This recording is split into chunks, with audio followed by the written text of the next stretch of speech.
Hello, আসসালামু আলাইকুম। কেমন আছেন আপনারা সবাই? আপনারা কি জানেন সৌদি আরবে একদিন নির্দিষ্ট সময়ে পুরো সৌদি আরবে লাইট থাকে না, লাইট অফ করে রাখে।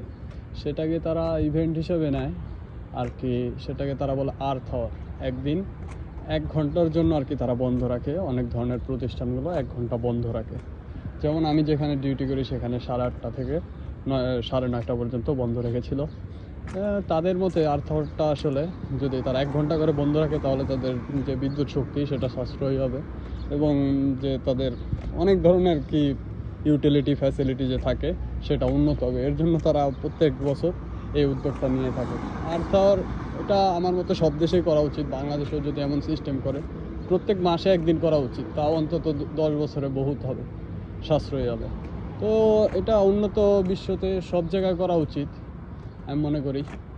কিন্তু সৌদি আরবে এই উদ্যোগটা আমার কাছে খুব ভালো লেগেছে। আপনাদের কাছে কেমন লাগবে আমি বলতে পারলাম না, কিন্তু আসলেই দোয়া করবেন সবাই। ইনশাল্লাহ আরও নতুন কিছু নিয়ে সামনের ভিডিওতে আসবো। আসসালামু আলাইকুম।